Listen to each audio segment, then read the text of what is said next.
Deflecting, Labour deputy leader demands probe into Russian election meddling. The UK parliamentarian has called on the UK government to initiate a probe into alleged Russian meddling in the 2016 EU referendum. Demands for the probe follow an appearance he made during a major UK festival advocating independent journalism. Deputy Labour leader Tom Watson has urged the UK government to confirm whether or not the National Crime Agency was investigating alleged Russian interference in Britain's electoral process, echoing efforts made by US Special Counsel Robert Mueller, who is currently looking into allegations of Russian interference in the 2016 US presidential elections.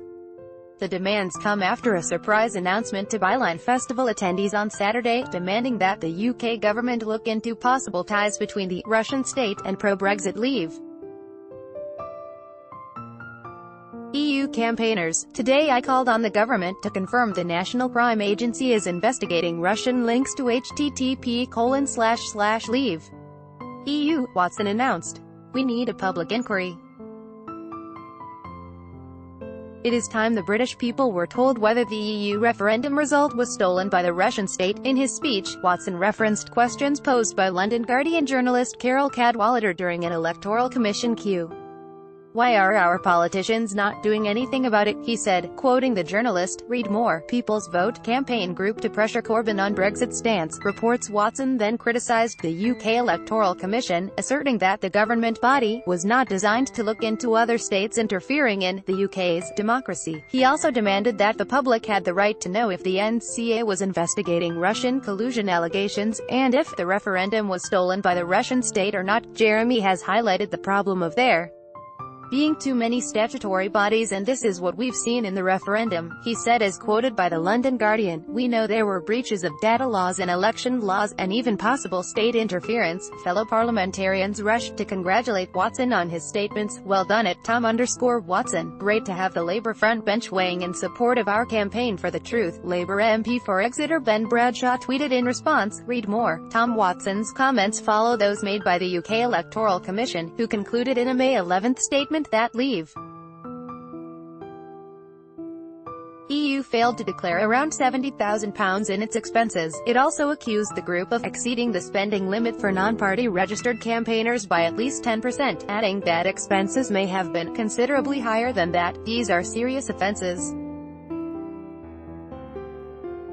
The level of fine we have imposed has been constrained by the cap on the Commission's fines, the statement reads. However, the Electoral Commission did not imply the Russian state, but instead singled out U.S. campaign strategy firm Goddard Gunster of the notorious Cambridge Analytica scandal, stating that their services were not included in the spending return, despite a proportion of them having been used during Leave. EU's referendum campaign, a letter addressed to Leave EU co-founder Aaron Banks predated the May 11th statement and contradicts Tom Watson's criticisms of the body.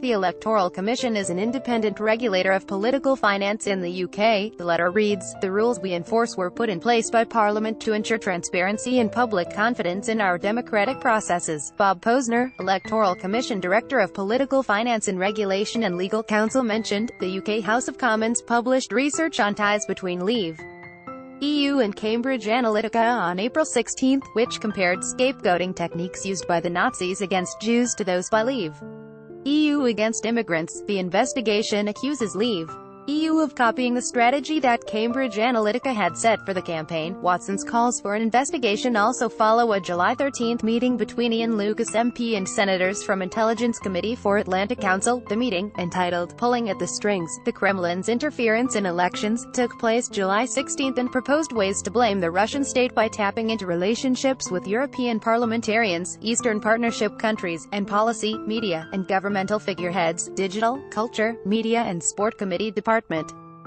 Chair Damian Collins MP also attended the event. Following Kremlin meddling in several elections, Western governments, civil society, and the private sector must take steps to build resilience and resistance against disinformation campaigns and interference. The meeting announcement read. The Byline Festival took place August 24 to 27 at Pippingford Park in Nutley, East Sussex, in partnership with London-based Frontline Club, a socializing club for independent and freelance journalists. The event, inaugurated on June 2, 2017, annually showcases places free speech journalists, activists and musicians. Notable headliners included anti-Kremlin punk rock outfit Pussy Riot, multi-instrumentalist Eamon Michael Goff of Badly Drawn Boy, and former Monty Python star and comedian John Cleese, among many others.